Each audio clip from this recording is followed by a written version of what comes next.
Eżisti fil-katekezi tagħna llum xtaqt li nirrifletti ftit magħkom dwar hekk ir-realtà li l-Knisja bħalissa għaddejja minnha kemm f'Malta kif ukoll barra minn Malta. Hekk ir-realtà li xxokkjat lill-istess Knisja u realtà li xxokkjat anke lill-umanità lid-dinja meta tfaċċaw dawn l-aħħar snin fil-wiċċ bosta abbużi sessuali fil-Knisja stess fuq minorenni. Realtà li qiegħda tfeċċ fil-wiċċ anke hawn Malta. Ekkun inħoss li f'dan il-mument nixtieq nirrifletti magħkom għaliex waħda mill-agħar l-affarijiet li nistgħu nagħmlu li quddiem dawn is-sitwazzjonijiet aħna nibqgħu siekta. Qed ngħid aħna fis-sens ta' saċerdoti li aħna rridu nkunu rajja għal poplu Nisrani maqudin ħaġa waħda ma' l-istifijiet tagħna. L-ar ħaġa li nibqgħu siekta għaliex esperjenza bħal din tista' teżżes il-laħwa nsara fuq diversi livelli, fuq livell ta' fidi, fuq livell tal-belonging tagħhom lejn il-Knisja, fuq livell tal-ħajja tas-sagramenti.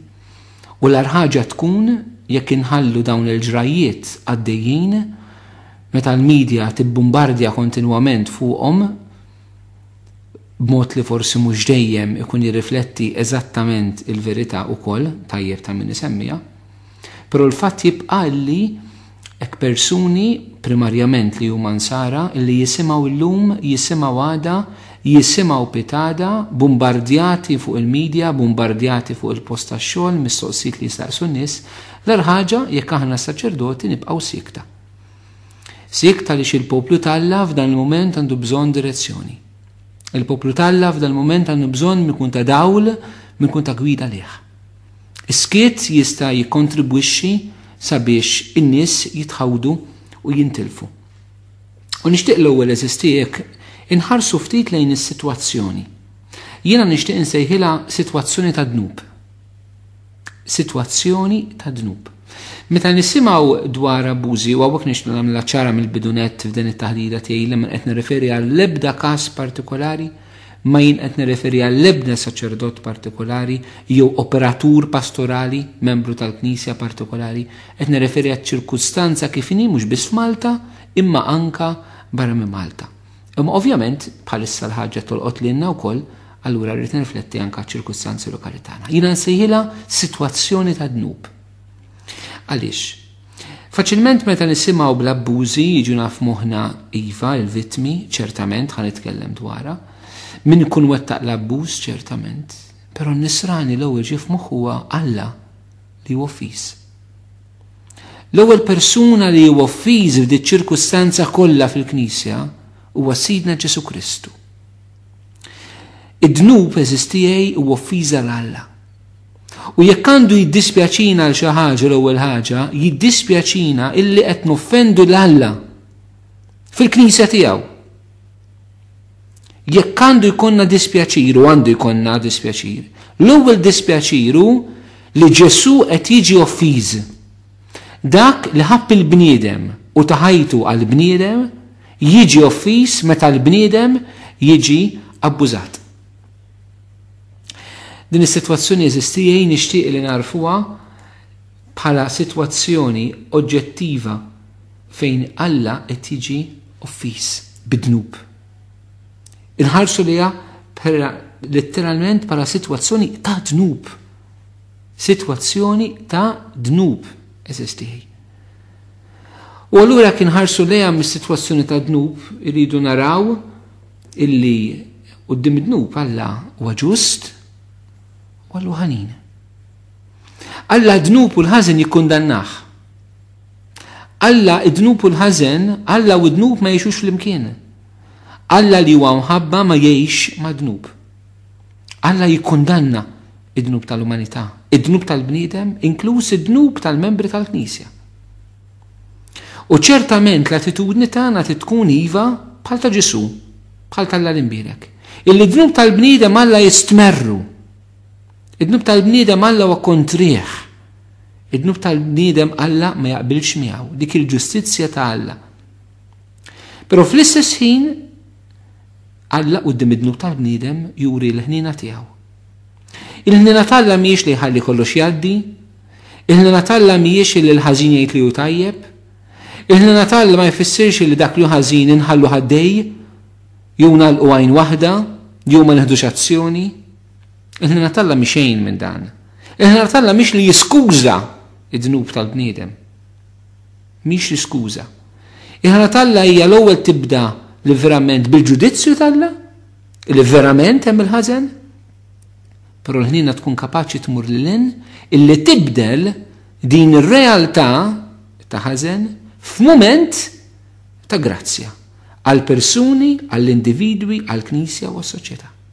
U din tkun l-attitudni tagħna f'dan il-mument ta' ġustizzja u ħniena fl-istess ħin.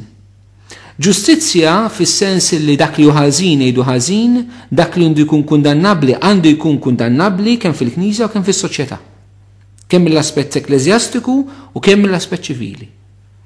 Però għandna nkunu ħniena, għandna nuru ħniena f'dan is-sens, mhux naħallu kollox għaddej, imma li neħtlu f'din il-qawwa tal-imħabba Alla li anke f'dawn is-sitwazzjonijiet ibsa kemm huma ibsa għal persuni involuti, kemm min wettaq l-abbużi, kemm min ġie abbużat. Il-Knisja u s-soċjetà inħallu l-ħnina Alla li minn dan il-ħażen, minn dan id-dnub, toħroġ anka realtajiet li jistgħu jkunu ta' fejqan u realtajiet ta' era ġdida, anka era ġdida ta' purifikazzjoni fil-Knisja. Dik hija l-ħnina tal-muleżis tiegħi. Niġi għalli aktar il-qudiem. Imma rrid ngħid li l-ewwel realtà hija r-realtà ta' dnub li aħna affaċċjati fiha. It-tieni ħaġa li xtaqt ngħid li din is-sitwazzjoni qed tpoġġi f'mistoqsija u f'dubju il-kredibilità tal-Knisja fis-soċjetà tagħna. Mhux biss f'Malta, imma l-kredibilità tal-Knisja f'diversi pajjiżi fl-Ewropa, fl-Amerika. Qed tpoġġi l-kredibilità tal-Knisja. Daw is-sitwazzjonijiet tal-abbużi qed ikunu sitwazzjonijiet fejn il-Knisja sfortunatament f'għajnejn id-dinja qed titlef il-kredibilità tagħha. Il-Knisja m'għandha bżonn l-ebda kredibilità għalija nfisha. Nuqqas tal-kredibilità fil-Knisja li jweġġani. Iweġġani li il-Knisja marbuta ma' Alla. Il-Knisja marbuta ma' Ġesu mal-messaġġ tiegħu. Allura nweġġa meta nara l-bniedem li ma jaċċettax il-Vanġelu ta' Ġesu, meta ma jaċċettax il-persuna ta' Ġesu minħabba fina, minħabba nuqqasijiet tagħna. Allura importanti sistej nkunu konxi l-kol kemm aħna u mument forsi li jgħinna nifmu kemm aħna l-kol kemm aħna l-insara ma' qogħdin fl-imkien, in-nuqqas tagħna x'effett għandu fuq il-Knisja sieħa. Kemm hemm bżonn inħarsu lejha b'dan il-mod. U l-infittxu li naraw eżistijaj illi bix-xhieda tagħna il-Knisja tkun kredibbli fis-soċjetà tagħna. F'Malta nista' ngħid li aħna qegħdin ngħaddu minn issues waħda wara l-oħra fejn il-leħen ta' Ġesu permezz tal-Knisja mhux qed jiġi mismuħ. Dan mhux qed ngħidu isna qegħdin f'xi falliment, isna qegħdin f'xi diżastru, mhux qed ngħidu issa l-Knisja qed titlef xi awtorità fis-soċjetà kif uħud iridu jgħidu xejn minn dan, qed nitkellem purament mill-ispirtu tal-Vanġelu. Il-Knisja li hija l-arusa ta' Kristu li titissemma leħen l-arus tagħha li jħobb il-bniedem. Però il-Knisja kemm jista' jkun hawn min irid u hawn min jinqeda b'dawn iċ-ċirkustanzi anka sfortunatament ħażina fil-Knisja stess, illi qegħdin itelfu l-kredibilità tal-Knisja fuq l-ixju tad-divorzju, l-ixju taż-żwieġ, l-ixju taż-żwieġ bejn l-omosessuali, l-ixju tat-tnissil tal-ulied b'mod artifiċjali, l-ixju tal-abort, l-ixju tal-eutanasja, dawn l-ixjuż morali kbar illi s-soċjetà taf l-istent tal-Knisja għaliex nafu x'inhi l-istent ta' Sidna Ġesu Kristu, illi uħud jippruvaw ħamġu il-Knisja b'dis sitwazzjoni tal-abbużi biex jitelfu l-kredibilità tagħha mill-kliem u t-talim tagħha fuq it-talim ta' Ġesu. Irridu nkunu konxi eżistih. Ma din tal-abbużi ħaġa oħra qed ittellef il-kredibilità tal-Knisja fi żminijietna hija nuqqas ta' għaqda bejnietna fil-Knisja. Mod partikolari saċerdoti li bl-opinjonijiet tagħhom li jkunu diverġenti ma jaqblux ma' talim uffiċjali tal-Knisja, kemm meta jesprimu ruħhom b'mod pubbliku, b'artikli, b'intervisti, fuq il-medja, waqt omeliji, jew pariri li nataw fil-qrar, jew pariri li nataw f'momenti ta' counseling, dan ukoll joħloq nuqqas ta' unità, nuqqas ta' għaqda u nuqqas ta' kredibilità min-naħa tal-Knisja. Tintaqa' ma' nies jgħidulek ċarrutom tfadil, tgħidlek intom ma taqblux bejnietkom, il-min se nemmnu minnkom. U allura f'dan kollu eżistijaj kemm importanti nifhmu l-ħsara li qed issir il-Knisja minn ġewwa. Minn ġewwa. Mhux minn barra. Knisja minn barra dejjem kienet ippersegwitata għaddew 2000 sena u tibqa' persegwitata sakemm jiġi Ġesu. Anzi, meta iktar ma joqrob iż-żmien li Ġesu jerġa' jiġi kif wedna, il-persekuzzjoni ta' Knisja trid tiżdied mhux tonqos. Trid tiżdied u mhux tonqos. Fl-istess ħin però anke fil-Knisja irid ikun hemm dan it-tiġrif minn ġewwa. Dan it-tiġrif minn ġewwa eżistijaj. Illi ma nistgħux inħalluh moħbi li jrid jinkixef u tkunu konxi immens tiegħu eżistijaj. U li kulħadd irid jerfa' responsabilità tiegħu għal nuqqas ta' kredibilità li l-Knisja fi żmienna qed tieħu minħabba n-nuqqasijiet tagħna minn ġewwa.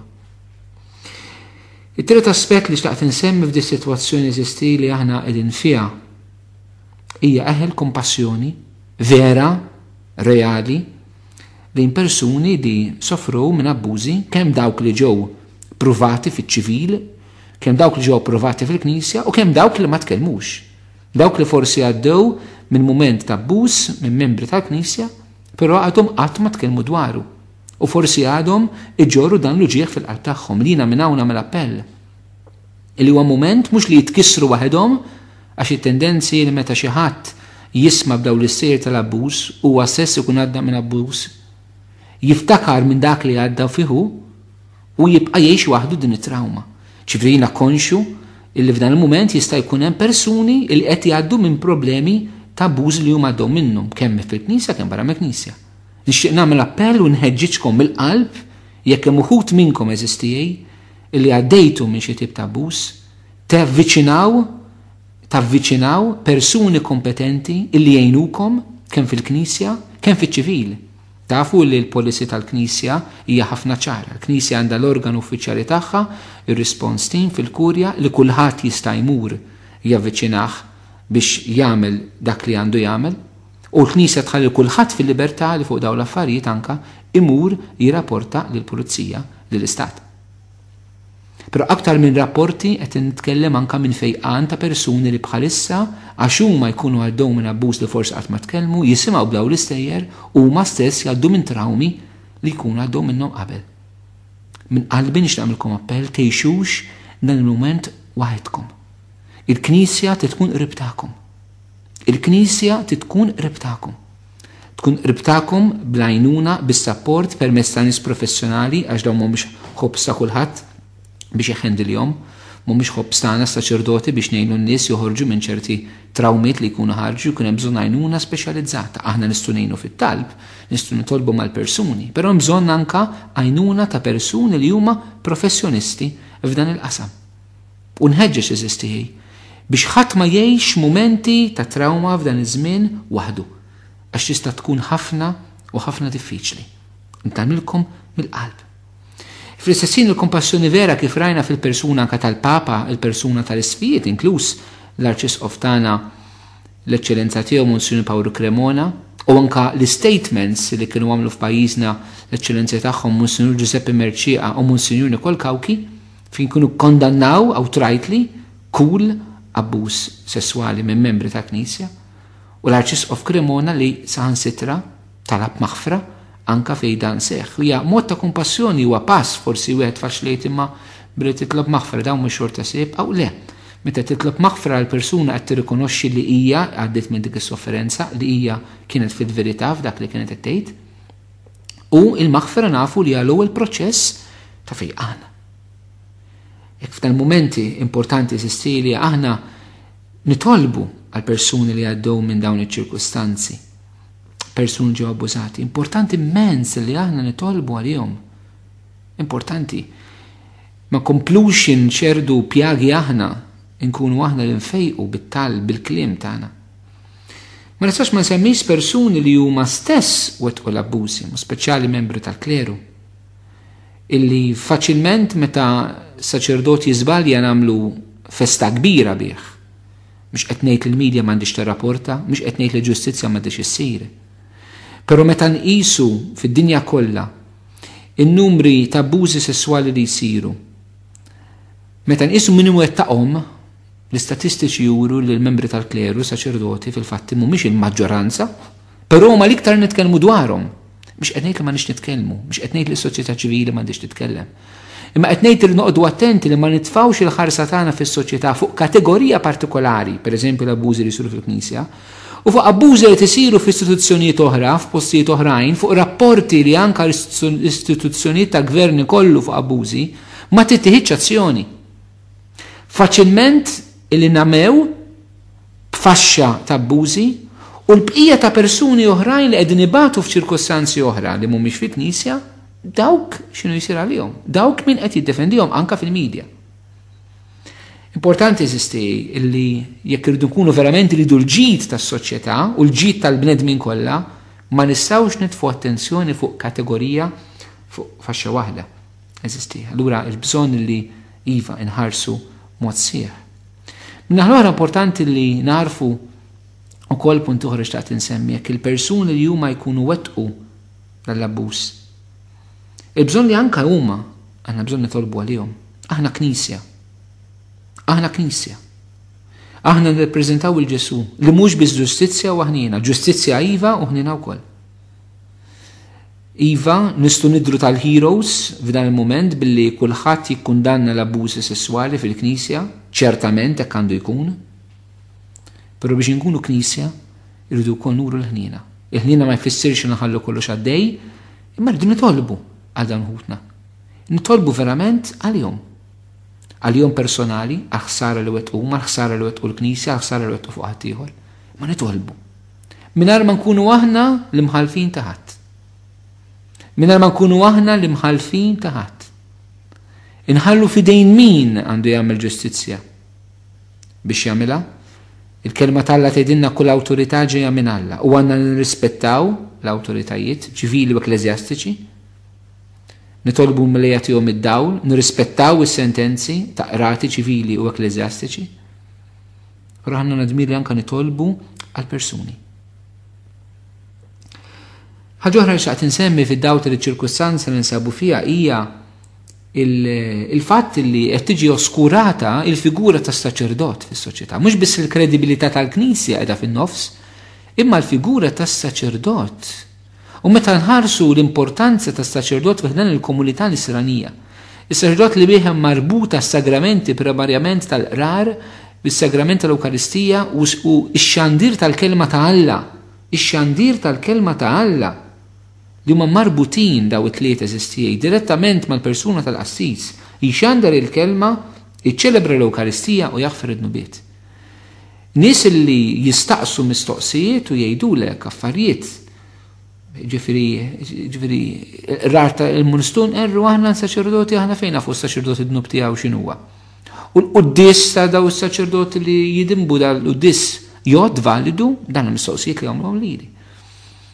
Iva sistijaj, il-rarjot, l-Ewkaristija tot, dik hija l-grazzja li Ġesu jagħti fis-sagrament tal-ordni sakri, indipendentament mill-qdussija tal-qassis il-mulej jibqa' jaħdem. Din mhix liċenzja biex il-qassis jista' jagħmel li jrid xejn minn dan.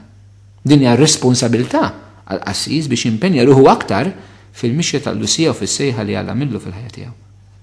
Però li qed ngħid dan il-mument kemm faċli n-nies jistgħu jitbedu mill-Knisja, allura ma jisimgħux il-kelma tal-Alla, ma jiċċelebrawx l-Ewkaristija, ma jersqux lejn is-sagrament ta' qrar, għax il-figura tas-saċerdot minħabba dawn il-qasijiet li għandna qed tiġi oskurata.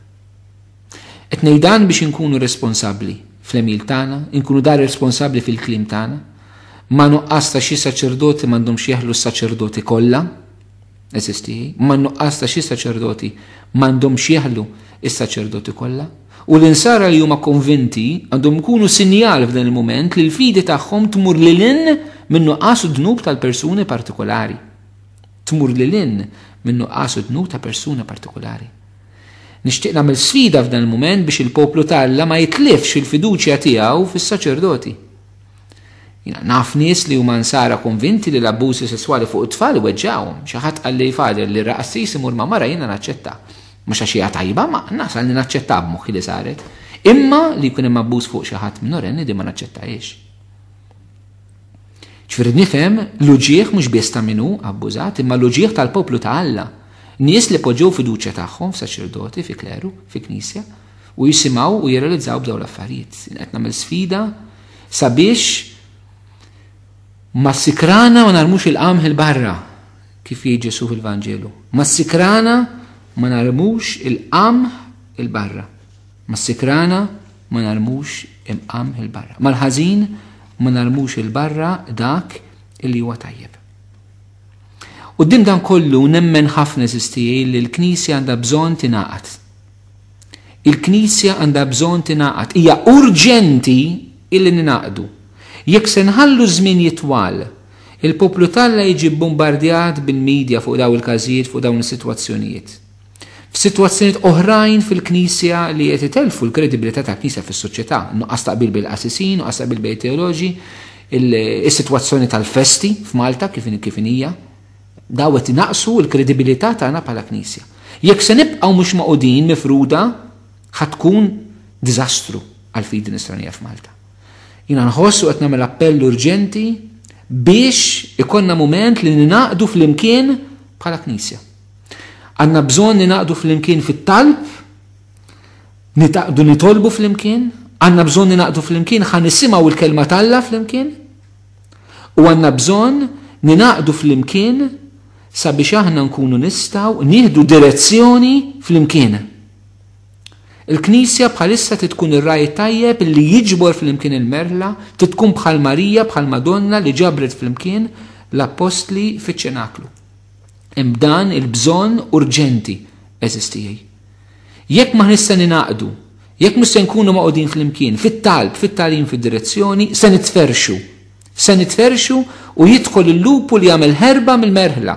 Meta l-merħla maquda, l-lupu ma jattakkajx. Kif tinferex il-lupu jagħmel merħla. Dan ix-xitan li jipprova jkisser il-poplu tagħna fi żminijietna. Jinqeda bl-istess djufija u dnub tagħna stess, nuqqas taqbil ta' bejnietna, l-firdiet ta' bejnietna biex ġib fix-xejn u ġib ħerba mill-poplu tagħna. Qed nagħmel appell eżistijaj ejjew ninaqdu fl-imkien, fit-talb, fit-tagħlim u fid-direzzjoni.